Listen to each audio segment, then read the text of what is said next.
of a neurodiversity advocate from South Africa. Due to time zone differences, she cannot come here live, but instead she has recorded the presentation that she would have presented live here today. So I'm gonna introduce her as if she were here, but this is like essentially just so you guys can get an idea of who she is. So our guest speaker today is Camille Daligand. Cami is a specialist wellness counselor and a certified autism specialist for over 10 years. And she also works in the mental health field. She was born in South Africa and has lived there for most of her life. She completed an undergraduate in psychology and a postgraduate in psychology and a postgraduate diploma in applied psychology from the University of Liverpool in UK. She also has completed an autism specialist certification with IBCCES and has had specialized autism training at an autistic school in Cape Town, South Africa over a 4-year period. She has published 3 children's books in the UK, and she has also completed level 1 through 4 Makaton training, which is specialized sign language training for autism. So again, she has a recording, so I'm going to share my screen for all of you guys to hear. Let me know if you guys cannot hear the recording in the chat. Hello and welcome to my presentation. Thank you for joining me today. Before we begin, I would like to mention a quick disclaimer. The premises in which I am filming this is quite close to a busy street, so I apologize in advance if any noise is present in the background, but I really hope it is not. Okay, so I'm just going to quickly share my screen. And today we'll be looking at the beauty of neurodiversity. I think some of you may have seen the presentation outline. So just a quick recap, I'll be discussing a bit about who I am. Then we will look at what is neurodiversity awareness, debunking harmful misconceptions, and advocating for neurodiversity, as well as final thoughts. So let's go. So my name is Camille Daligand, and I'm from Johannesburg, South Africa. My pronouns are she and her. I'm a specialist wellness counselor and certified autism specialist, and I currently run my own practice in South Africa. And my goal is to raise awareness and provide support for neurodiversity and mental health in general. Educational background includes an undergraduate degree in psychology, as well as a postgraduate degree and postgraduate diploma in applied psychology. I studied at the University of Pretoria, as well as the University of South Africa, and my postgraduate diploma is from the University of Liverpool in the UK. So some of my background and experience in the neurodiversity field. So I was a volunteer counselor at a suicide and mental health helpline in Johannesburg, which was really the beginning of my journey. I there met an autistic adult who was 25 at the time through the helpline, actually, and I became a volunteer working with him, and he turned out to be a very important person in my life, and we became quite close, and he is one of the reasons why I went down the path that I went down. I then moved on to working at an autistic school in Cape Town, and there I originally trained as a tutor and then did their specialized training, which was an alternative to ABA, which was called AIMS, and I became an AIMS therapist and then supervisor as well. Unfortunately, the school had to close down due to the COVID pandemic in the beginning of 2020. So I then moved back to Johannesburg and started the Awesome Fund. So the idea behind the Awesome Fund was to raise money for underprivileged families whose children are autistic And this came about because when I was working at the school, I saw how many parents lack resources or access to resources, as well as funds to get to those resources. Because in South Africa, the majority of the population is under the poverty line. So things are really hard for families in South Africa in general. So that's how it started. And at the time, I had 3 children's books that were published in the UK. And I decided that proceeds from the sales of the books would go to this fund. And the idea was that families could apply to the fund for financial assistance for whatever they need for their children. I also started an online store, and with the same idea that the proceeds would go to this fund. So in the time that the fund was running, I managed to arrange food parcel deliveries on 2 occasions to over 70 families during that very first lockdown. It was a very hard lockdown for South Africans, and a lot of them didn't have access to food.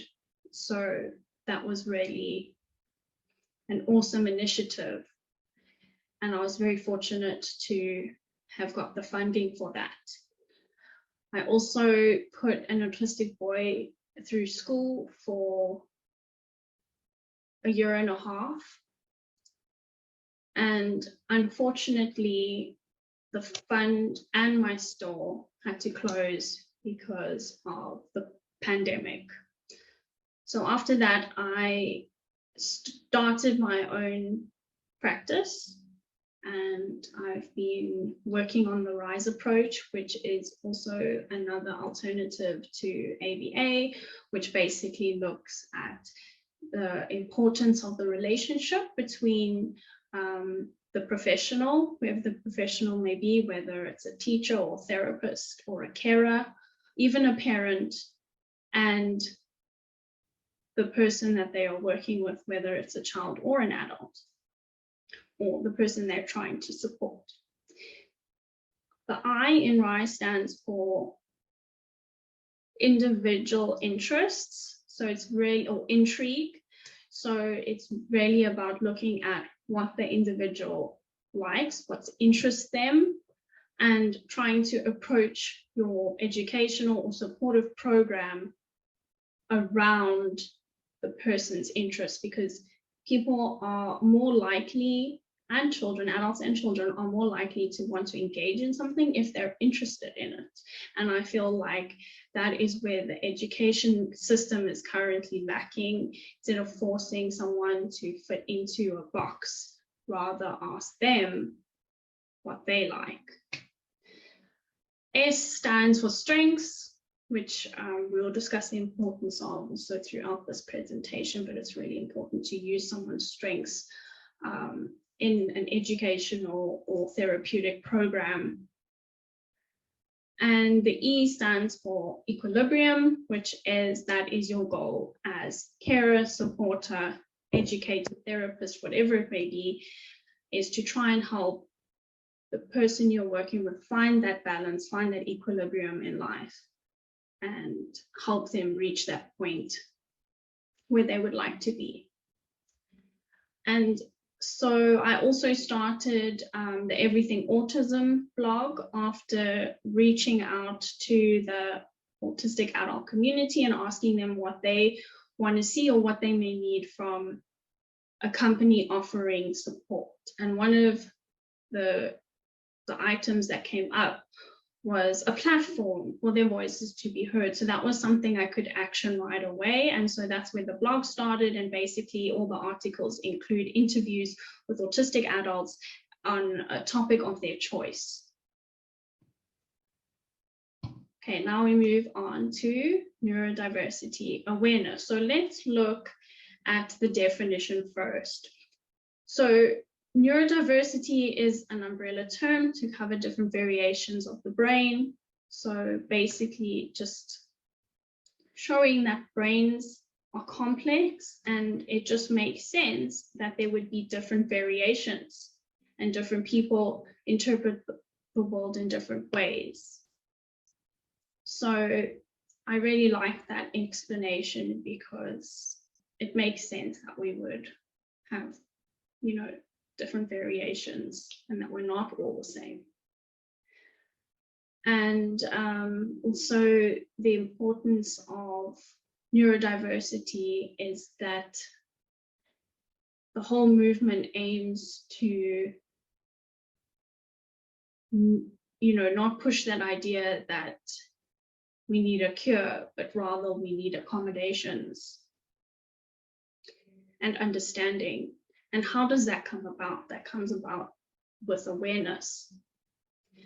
So awareness is about spreading valuable and truthful information that has evidence, empirical evidence supporting it.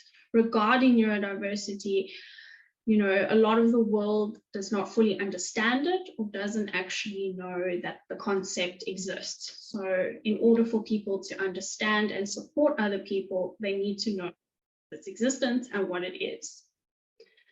So I think supporting and embracing is also important as part of neurodiversity awareness, because it's not just about spreading information that is truthful and valuable. It's also, about supporting the people in which you're spreading awareness about, because a lot of attention is focused on deficits or abnormalities, and I don't adhere to or like either of these terms. As we mentioned before, human brain is so complex. So it just makes sense that there would be different variations and not deficits, and sometimes in society there's too much focus on the deficits or what needs fixing, when actually it's society that needs to learn and be more inclusive and accepting. In the same breath, it's really important to acknowledge challenges and struggles as well.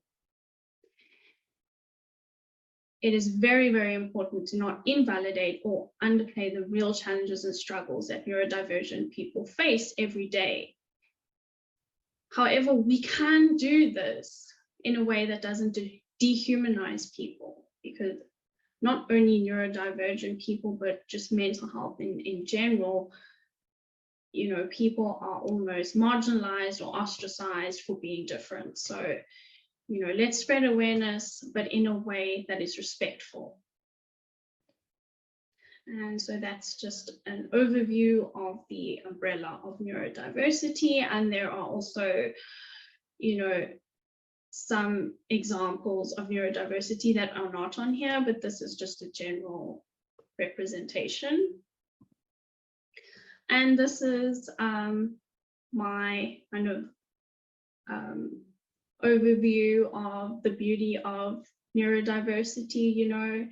It's everywhere, so it's up to us to look around and find it.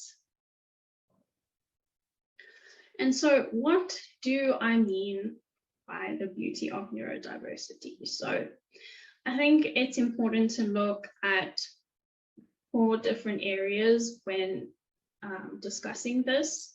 So the first one is positives. So a lot of the time, as I mentioned previously, the tension is on deficits or fixing, whereas often the positives or the advantages of being neurodivergent are overlooked. So a lot of neurodivergent people aren't even aware that there are positives or advantages to being neurodivergent. So it's really important to look at the positives and what makes a neurodivergent beautiful as well, because it's not just neurotypical people that have positives or are beautiful or have, they're not just advantages to being neurotypical. So it's really important to draw our attention to the positives of neurodiversity as well. And we'll look at specific advantages later on in the presentation. The next one is individual strengths. And again, this is a very important point for me, because all human beings have strengths, including neurodivergent people, and that, is one of the driving forces behind the neurodiversity movement. And because of the neurodiversity movement, big companies are taking notice and actually are making steps to become more inclusive, and neurodivergent people's rights are being taken more seriously. Even though the steps are small and as we're at the beginning, things are happening. And a good example of this was illustrated in an article by Harvard Business Review, in which they showed that there are some big companies that have reformed their HR processes in order to access a neurodiverse talent pool. And some of these companies include SAP, Hewlett-Packard, Microsoft, Ford, Dell Technologies, Deloitte, IBM, JP Morgan Chase, and many more.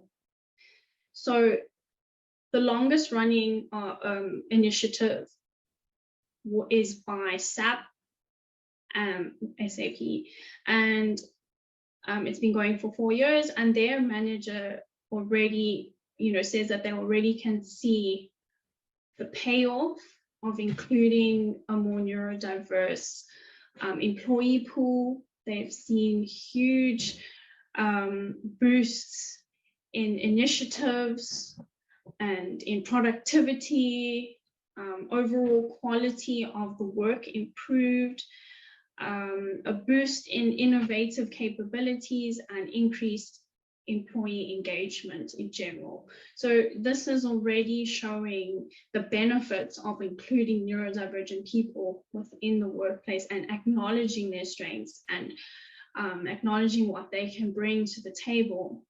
Furthermore, the managing director of HPE South Pacific claims that because they also have one of these largest initiatives, and he says that no other initiative that they have done within their company has yielded such benefits. So again, we're right at the beginning of the neurodiversity movement actually making waves, and we're already seeing the evidence of its benefit. And that's why it's important to draw attention to individual strengths. The next area to look at is destigmatization. So in order for others to achieve a real understanding and acceptance, it is imperative that the community and the movement destigmatizes mental health. There has been stigma revolving around neurodiversity and mental health for the longest time. And yes, we have come a long way, but there is still a long way to go. And then the last area to look at is accommodation. So here, this is important because the neurodiversity movement, promotes the fact that we don't need a cure, but we do need accommodations. And that's okay, because the world is accommodating neurotypicals. And that's just how it's been, the way we evolved. And so now it's really important to acknowledge that we don't need to cure people.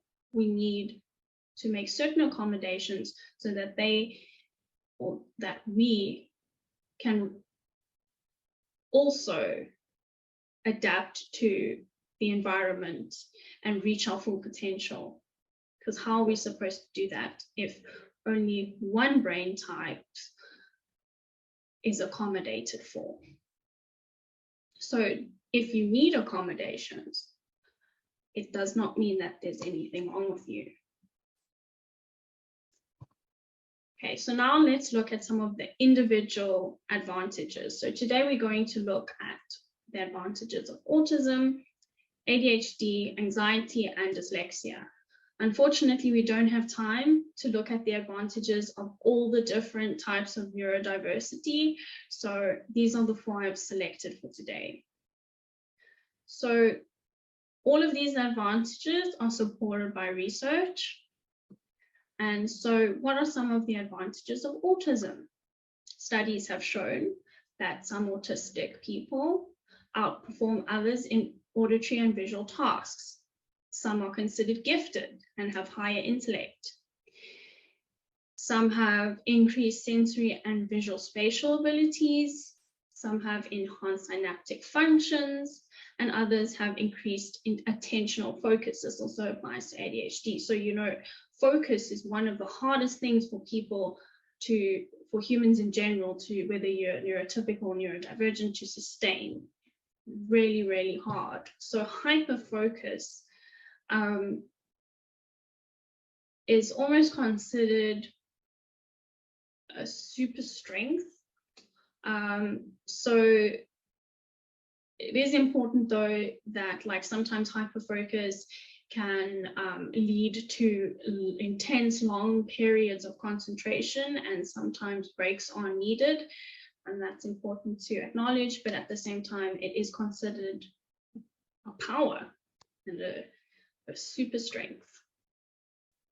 So some of the advantages of ADHD: a lot of people who are ADHD are highly creative and very intelligent.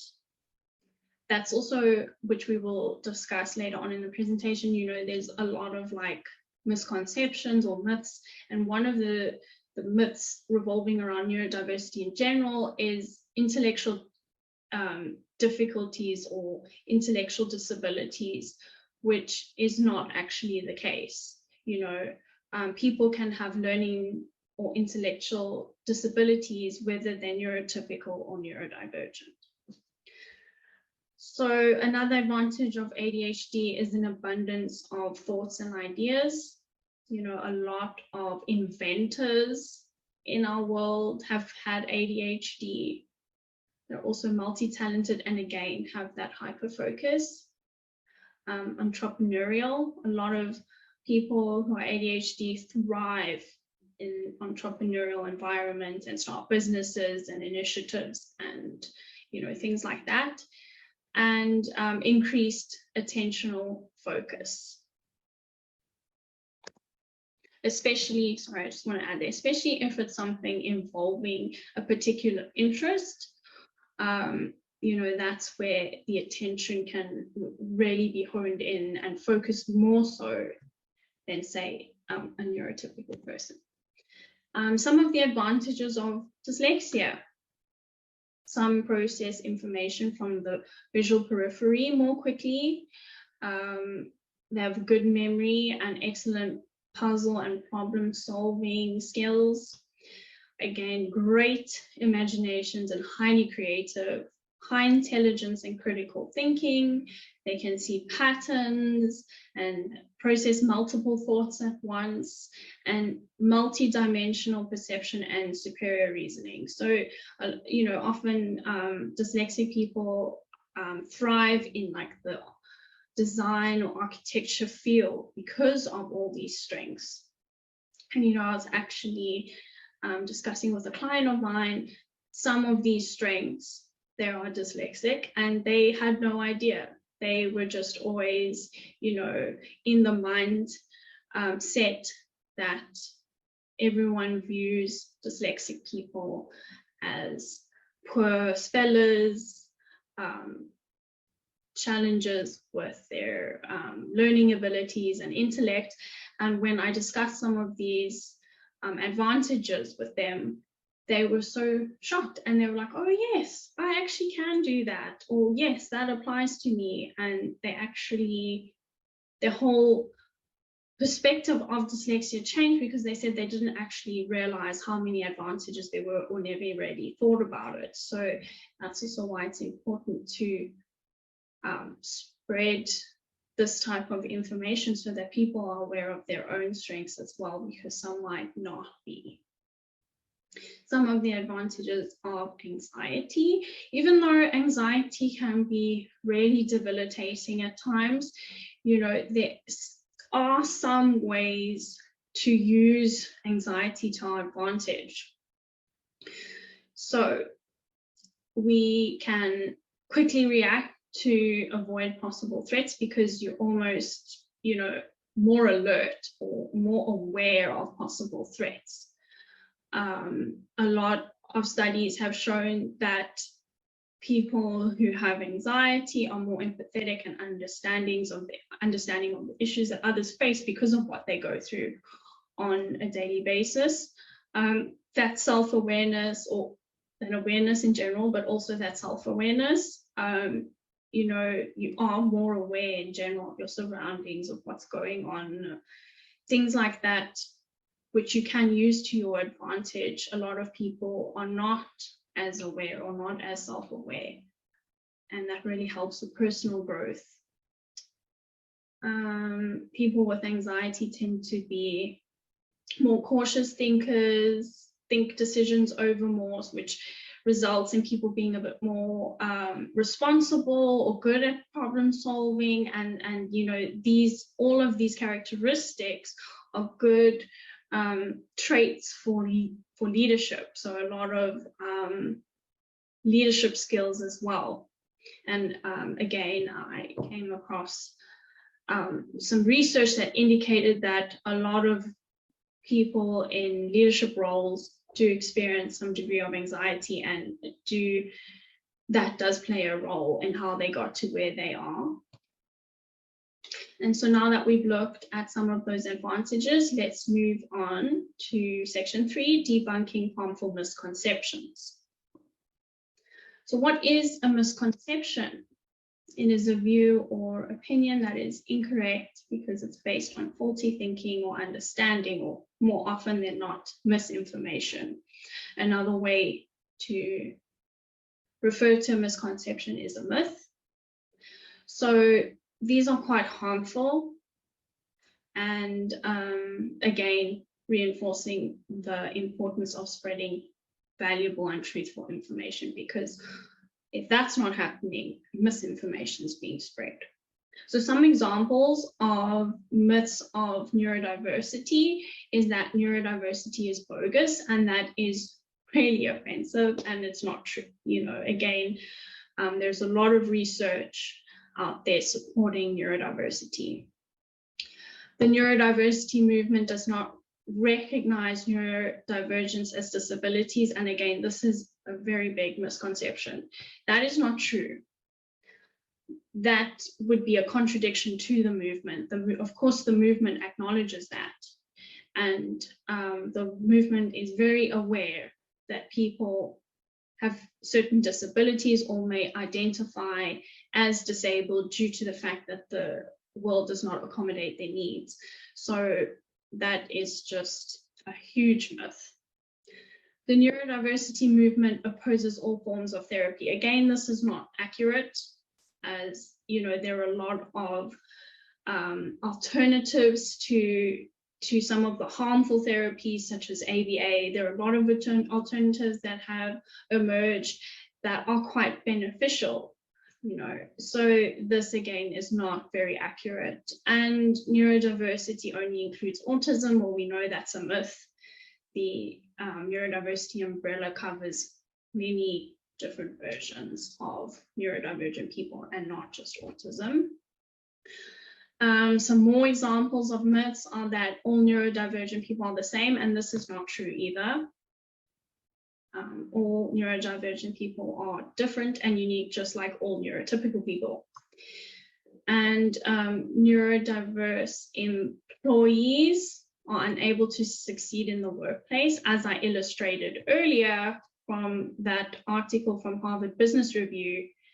We're already seeing that this kind of statement is incorrect, and that neurodivergent people are just as likely as neurotypical people to succeed in the workplace. Sometimes they thrive more in certain work environments.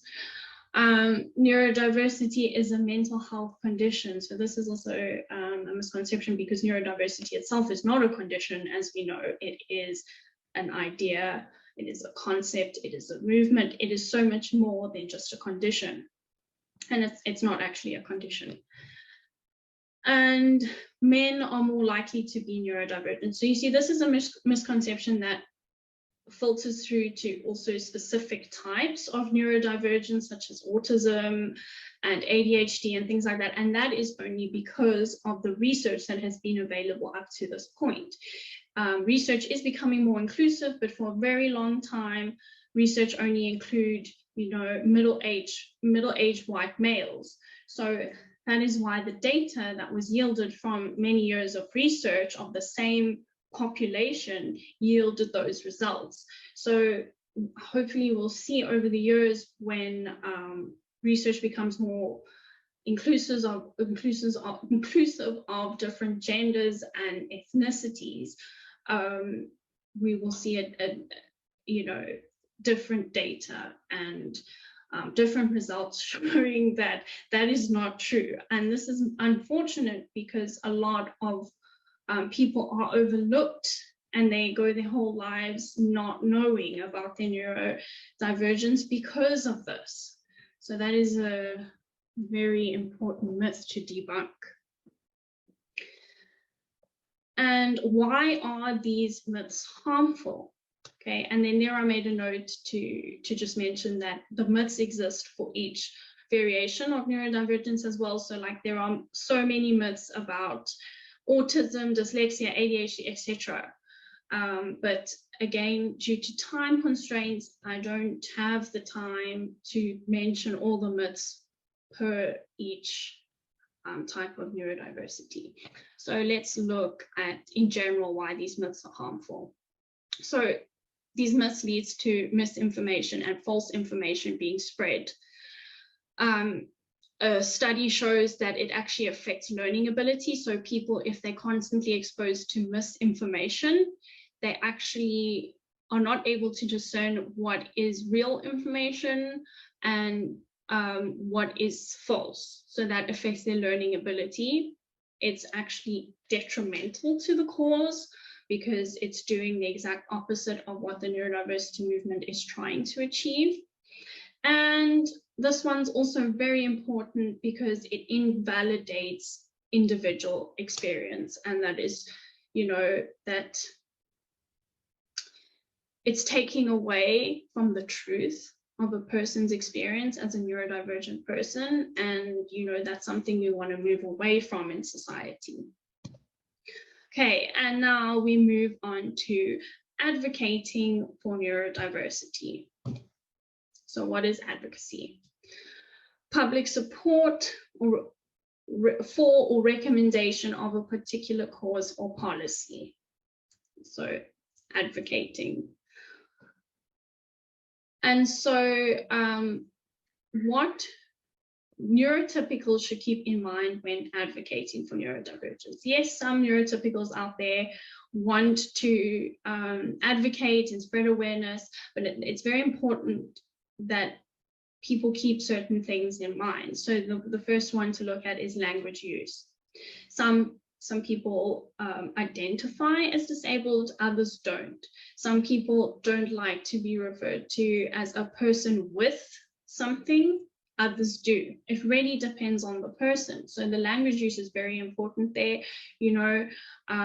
Just like how in this day and age, someone can be misgendered, it's the same. People can be misreferred to or referred to in an offensive way. So the best thing here is when you're advocating for a group of people or speaking on behalf of them, to ask them how they like to be referred to.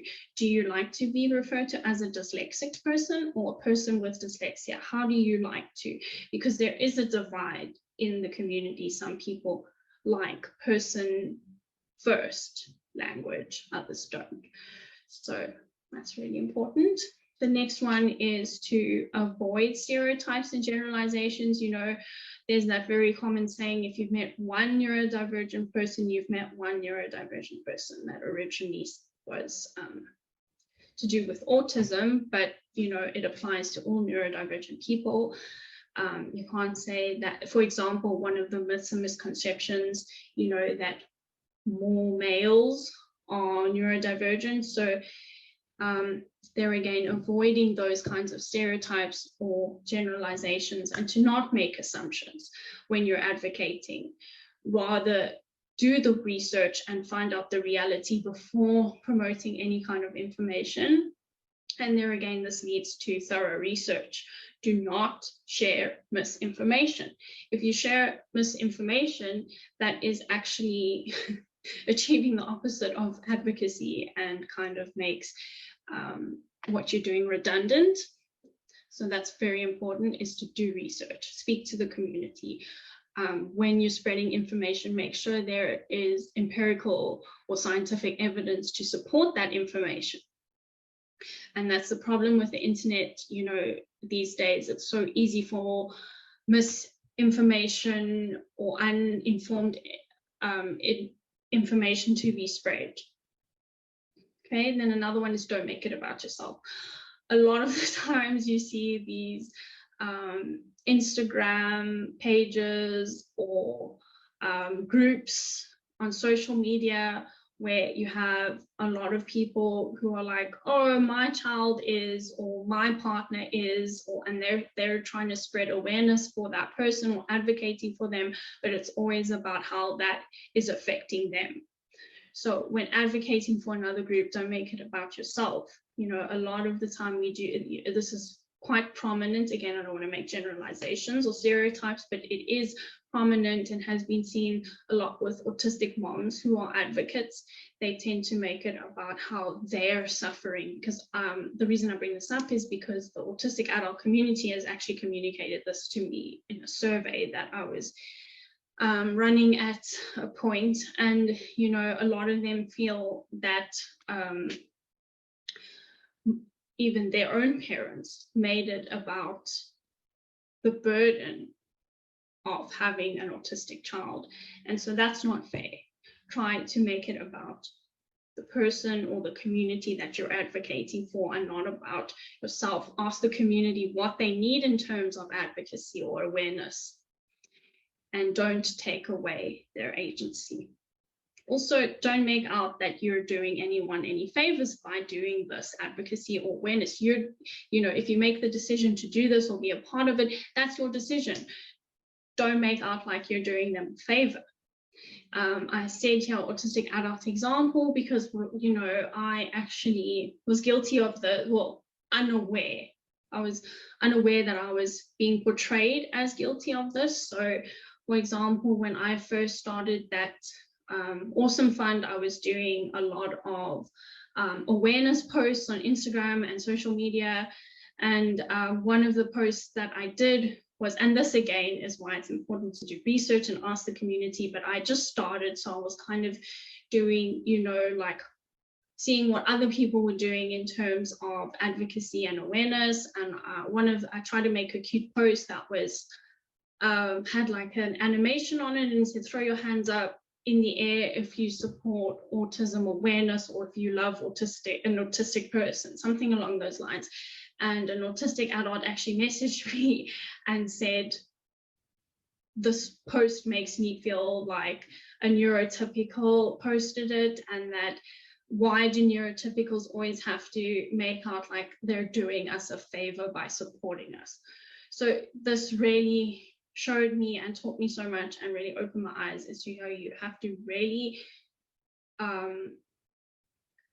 be aware of what you are communicating and how you are communicating, and put yourself in the audience's shoes. How are they receiving this message? And yeah, don't do it for the wrong reasons, which brings us to the next one, which is be a true ally.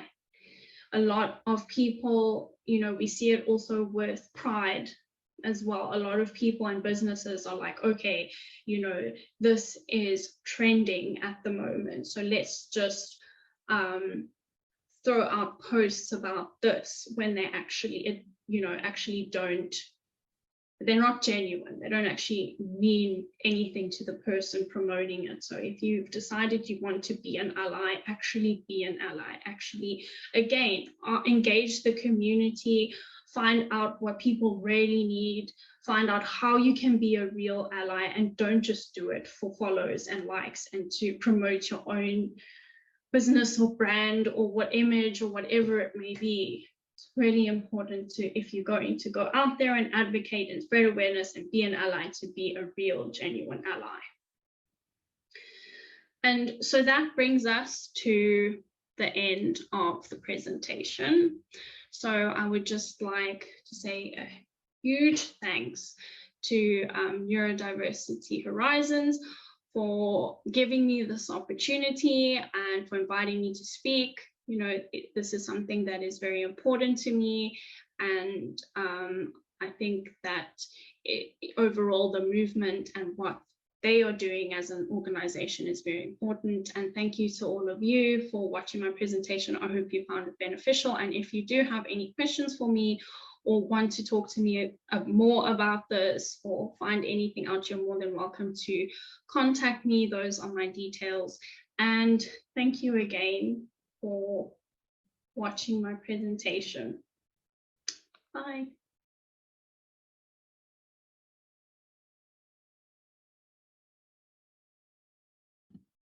All right, so that was the presentation by